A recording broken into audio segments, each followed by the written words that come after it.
आज के इस वीडियो में हम मिड पॉइंट थ्योरम को सीखेंगे जो कि 9th क्लास का चैप्टर नंबर 8 है दोस्तों। इस वीडियो की सबसे खास बात यह होगी दोस्तों कि यहाँ पर मैंने कोई डायग्राम पहले से ही नहीं बनाया है। यहाँ पर मैं डायग्राम को आराम से एक एक स्टेप पढ़ते हुए चला जाऊंगा और बनाते हुए चला जाऊंगा ताकि आपको यह भी समझ आए कि डायग्राम कैसे बना, किस लिए इस तरह से इस डायग्राम को बनाया गया।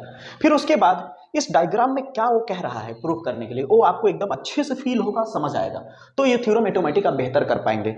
नहीं तो डायग्राम पहले ही से बता दूंगा, बोल दूंगा कि हाँ इसे प्रूफ करना है, फिर उसके बाद मैं इसे प्रूफ भी कर दूंगा, आपको थोड़ी देर के लिए समझ आ भी जाएगा लेकिन लंबे समय तक के लिए नहीं रहेगा दोस्तों। इसीलिए कभी भी आप किसी भी थ्योरम को करो, चाहे या थ्योरम पे सवाल को करो, तो उस डायग्राम को समझो, स्टेटमेंट को पढ़ो और उसके हिसाब से वो डायग्राम को किस तरह बनाया जाएगा। पहले डायग्राम को अगर अच्छे से समझ लिया तो समझ लीजिए आपका थ्योरम हो या सवाल हो बेहतर समझ में आएगा। आइए स्टार्ट करते हैं। सबसे पहले यहाँ पे कह रहा है the line segment joining the mid point of the two side of a triangle. कह रहा हमारे पास कोई ट्रायंगल है, ध्यान से समझिए, एक एक पॉइंट में पढ़ता चला जाऊंगा और बनाता चला जाऊंगा। कह रहा हमारे पास क्या है, एक कोई ट्रायंगल है, तो पहले ट्रायंगल बना लेते हैं। ये देखिए मैंने क्या किया दोस्तों, एक ट्रायंगल बना लिया जिसका नाम दे दिया ए बी सी। अपने मन से आप कुछ भी नाम दे सकते हैं, चाहे तो आप पी क्यू आर दे दीजिए, ठीक है। हमने एक ट्रायंगल ले लिया ए बी सी। फिर उसके बाद ये क्या कह रहा है कि इस ट्रायंगल का जो दो ठो साइड है, जैसे मान लीजिए यहाँ पे मैंने किसको ले लिया है, ए बी और ए सी को, ठीक ना। ट्रायंगल में कितने साइड होते हैं, 3 साइड होते हैं, 1 2 3। तो कह रहा है इसमें 2 साइड है, ठीक है। जैसे दोनों साइड में से कोई, देखिए यहाँ पे लिखा ना 2 साइड ऑफ अ ट्रायंगल। तो ट्रायंगल का जो 2 साइड है वो क्या है, मिड पॉइंट है। 2 साइड पर क्या है, मिड पॉइंट है। एक मिड पॉइंट यहाँ पे है और एक मिड पॉइंट यहाँ है। मिड पॉइंट का मतलब होता है किसी साइड के बीच वाला। अगर कोई साइड है, साइड के बीच में जो पॉइंट होता है उसे क्या बोलते हैं बच्चा, मिड पॉइंट बोलते हैं, ठीक है। अभी मिड पॉइंट को हम नाम दे देते हैं। जैसे यहाँ पे मैंने लिख भी दिया है गिवन में कि हमारे पास ट्रायंगल एबीसी है और उस ट्रायंगल एबीसी में हमारे पास जो साइड ए बी और ए सी है, ये जो साइड ए बी और ए सी है इस पे क्या है, मिड पॉइंट। और उस मिड पॉइंट का नाम क्या दे दिया, ए बी वाले का मिड पॉइंट का नाम दे दिया मैंने डी और ए सी वाले मिड पॉइंट का नाम दे दिया मैंने ई, ठीक है। फिर यहाँ पे क्या लिखा था, the line segment joining the mid point. तो ये लाइन सेगमेंट क्या है, मिड पॉइंट पे ज्वाइन करता है, तो इसको हमने मिला दिया यहाँ पे एक लाइन। देखिए इस लाइन को क्या कर दिया, ज्वाइन करा दिया इस दोनों मिड पॉइंट पे, ठीक है। अब यहीं से प्रूफ करने का सिलसिला स्टार्ट होता है। अब यहाँ पे क्या है कि जैसे हम यहाँ पे ज्वाइन कराए तो यहाँ पे अब आपके थ्योरम में क्या बोला गया है, ध्यान से सुनिए। वो कहता है कि जो आपने 2 लाइन के बीच में जो मिड पॉइंट था उस पे जो आपने लाइन को एक लाया, ये जो लाइन है इस नीचे वाले लाइन के थर्ड लाइन के, ये थर्ड लाइन यहाँ पे देखिए क्या रहा है, side of a triangle is parallel to the third side. तो क्या रहा है, ये जो थर्ड साइड है आपका, ये नीचे वाला, ठीक है दोस्तों, ये नीचे वाला जो थर्ड साइड है, इस थर्ड साइड के ये वाला जो आपने लाइन को ज्वाइन कराया है ये क्या है बच्चा, इसके पैरेलल है, ठीक है। ये जो थर्ड साइड है आपका, इस थर्ड साइड के क्या है, ये पैरेलल है डी और ई वाली लाइन, ठीक है। तो बी सी के पैरेलल है कौन, डी ई, ये हमें प्रूफ करना है। फिर उसके बाद मैंने इसमें अपने से एक और जोड़ दिया, आपका थ्योरम में देखेंगे तो इतना ही पे रहेगा, ठीक है ना। अब यहाँ पे मैंने एक और चीज जोड़ दिया है जो कि आपको अगले थ्योरम में देखने को मिलता है। क्या है यहाँ पे, आल्सो फाइंड हमें करना है या फिर प्रूफ करना है, कह रहा है also half to the third side. यानी जो तुमने ये लाइन खींचा है, ये जो लाइन सेगमेंट है तुम्हारा, ये लाइन सेगमेंट क्या है, इसके हाफ है। हाफ का मतलब समझते होगे, अगर ये 10 है BC तो ये कितना होगा, 5 होगा। अगर ये BC 20 है तो ये 10 होगा, मतलब ये डबल है, ठीक है। ये हमें प्रूफ कर देना था। हमने क्या लिख दिया कि ये DC है, DE जो है वो क्या है, इसका हाफ है BC का क्या, हाफ है, ठीक है। यहाँ तक हमें लिख दिया। अब हमें जो जो प्रूफ, देखिए जो गिवन था वो लिख दिया मैंने, जो प्रूफ करना था वो लिख दिया। अब यहाँ से स्टार्ट होता है सवाल, ठीक है। अब इसे प्रूफ कैसे किया जाए, ठीक ना। तो इस थ्योरम को प्रूफ कैसे किया जाए, तो इसके लिए एक छोटा सा कंस्ट्रक्शन करना होगा। क्या करना होगा दोस्तों, छोटा सा कंस्ट्रक्शन। और कंस्ट्रक्शन क्या है कि ये वाली जो लाइन है आपकी ना, ये जो गई है सीधी वाली लाइन, इसी के जस्ट सामने एक और लाइन ऐसे खींच दीजिए पैरेलल, ठीक है। तो हमने यहां से एक लाइन क्या किया, इस तरह से ड्रॉ कर लिया, दिख रहा होगा। और इस लाइन को मैंने क्या कह दिया, ये जो C है, ठीक है, इसको थोड़ा यहां कर देते हैं और यहां से इस लाइन को आगे बढ़ा दिया। देखिए लिखा है ना, प्रोड्यूस DE जो है, DE को मैं आगे बढ़ा करके F तक ले गया इस तरह से, और इसका नाम दे दिया F। तो मैंने कह दिया कि ये जो CF है, ACF वाली जो लाइन गई है ऐसे, जो अभी मैंने कंस्ट्रक्ट किया वो पैरेलल किसके हैं, BD के, या कह लीजिए तो ABC के, किसके, AB के। अब AB के क्या कर लिया मैंने, इसे पैरेलल कर लिया, ठीक है जी। अब देखिए कैसे प्रूफ होगा, बहुत ही छोटे से शब्दों में बताऊंगा, बड़ा ही आसान समझ में आएगा आपको। देखिए ध्यान से, बहुत ज्यादा मैं खचड़ पचड़ करने वाला इसमें नहीं हूं, एकदम क्लियर कट समझाऊंगा। अब आपने डायग्राम को अच्छे से बना लिया, कैसे मैंने बनाया समझ आया दोस्तों? यही डायग्राम आपको एनसीईआरटी के बुक में दिखता है, लेकिन समझ नहीं आता कि कैसे बनाया गया। उम्मीद करता हूं डायग्राम आपको अच्छे से समझ आया होगा। अब आगे की ओर बढ़ते हैं दोस्तों। अब हमें करना क्या है? अब हमें इसमें आपको एक इस तरह का स्ट्रक्चर दिख रहा होगा, डमरू के शेप में दिखा दोस्तों, ए डी ई सी एफ। क्या यहां वो दिख रहा है? तो आप कहेंगे हाँ सर दिख रहा है। तो इन दोनों ट्रायंगल को हमें क्या करना है? कॉन्ग्रुएंस प्रूव कर देना है। क्या कर देना है? कॉन्ग्रुएंस। देखिए ध्यान से, हम लिखेंगे triangle in a triangle A, in triangle A D E, इसको और इस वाले ट्रायंगल को, and triangle C F E या फिर सी ई एफ। हमने दो ट्रायंगल को लिया, अब दोनों ट्रायंगल को कॉन्ग्रुएंस करेंगे। तो कॉन्ग्रुएंस करने के लिए क्या करना होगा? दोनों ट्रायंगल की तीन चीजों को बराबर दिखाना होगा, चाहे आप तीनों साइड साइड बराबर दिखा दो, या तीनों एंगल बराबर दिखा दो, या साइड एंगल मिलाकर के बराबर दिखा दो। ठीक है, आइए दिखाता हूं मैं आपको। अब गौर से देखिए, ये क्या है? मिड पॉइंट है। मिड पॉइंट का मतलब क्या होता है दोस्तों? कि ए वाले और ए वाली लाइन आपस में क्या होगी? बराबर होगी। इसका मतलब क्या हुआ? ये वाली लाइन और ए वाली लाइन आपस में बराबर है। देखिए वही चीज है कि नहीं वहां पे? तो पहला चीज क्या मिला मुझे? ए ई इक्वल है किसके? सी ई के, पहला चीज। दूसरा, यहां पर और यहां पे गौर से देखिए, क्या है? अपोजिट एंगल है कि नहीं? जिसे वर्टिकली अपोजिट एंगल कहते हैं। और दो लाइन जब ऐसे इस तरह से कट करती है तो आमने सामने की जो कोण होता है यानी एंगल होता है वो हमेशा बराबर होता है।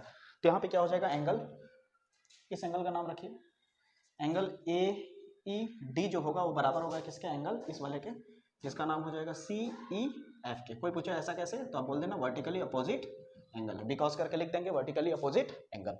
अब दो चीजें मैंने बराबर दिखा दी, तीसरी चीजें मैं आपको दिखाता हूं बराबर।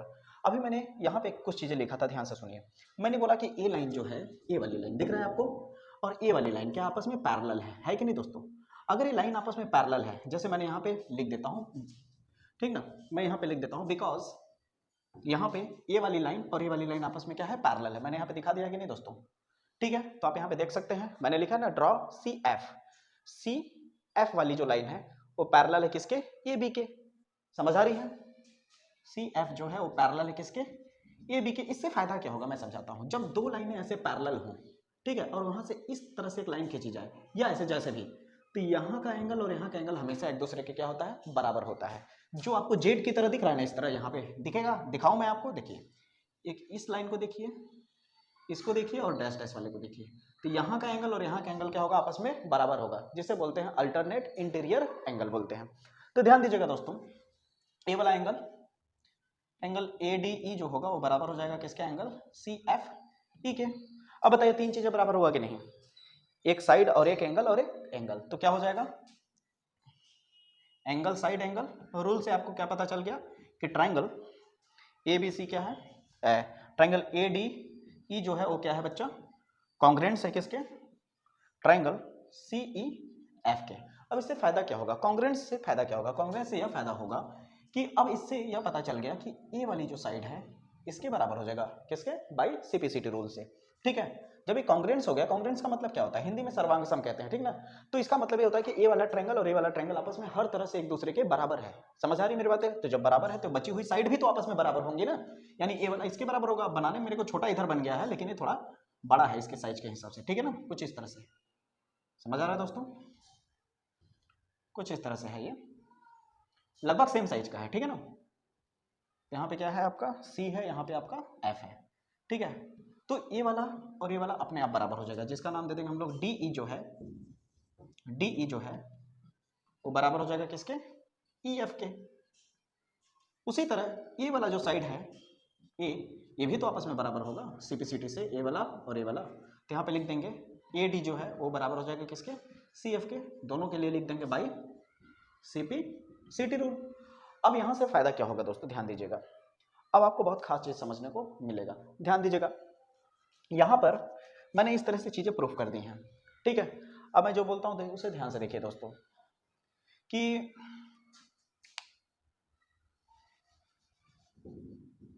यहां तक अब हमने कर लिया।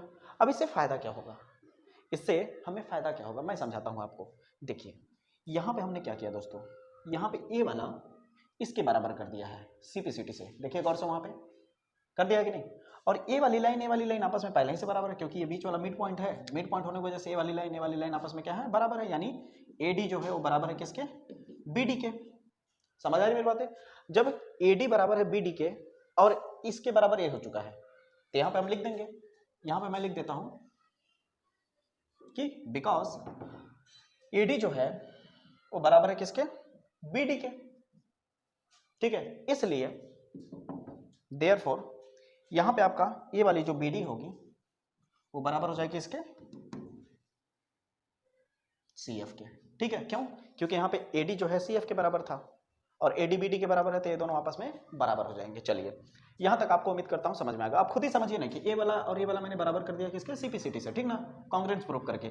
और ए आपस में बराबर थे, जैसे कहने का मतलब है मेरा, ये अगर ये 5 है और 5 यहाँ मान लेते हैं x है तो x 5 के बराबर है और ए भी 5 है तो ये x भी तो 5 के बराबर होगा ना, इसलिए ए वाला इसके बराबर हो गया। अब कुछ खास बात समझिएगा थोड़ा सा, ये तो पहले ही से पता है हमें कि ए लाइन और ए लाइन क्या है? आपस में पैरेलल है। अब ये भी पता चल चुका है कि पैरेलल होने के साथ साथ बराबर भी है। पैरेलल होने के साथ साथ क्या है? बराबर भी है। तो जब ये लाइन जब ये पैरेलल होने के साथ साथ बराबर भी है तो यहाँ वाली जो लाइन होगी वो ऑटोमेटिक क्या हो जाएगी? पैरेलल हो जाएगी। समझ आई मेरी बातें? ये अपने आप क्या हो जाएंगे? पैरेलल हो जाएंगे। यानी हम यहाँ पे क्या कर देंगे कि जो BC है वो क्या हो जाएगी, या कह लीजिए DE जो है वो पैरेलल हो जाएगी किसके? BC के। यही हमें प्रूफ करना था पहला।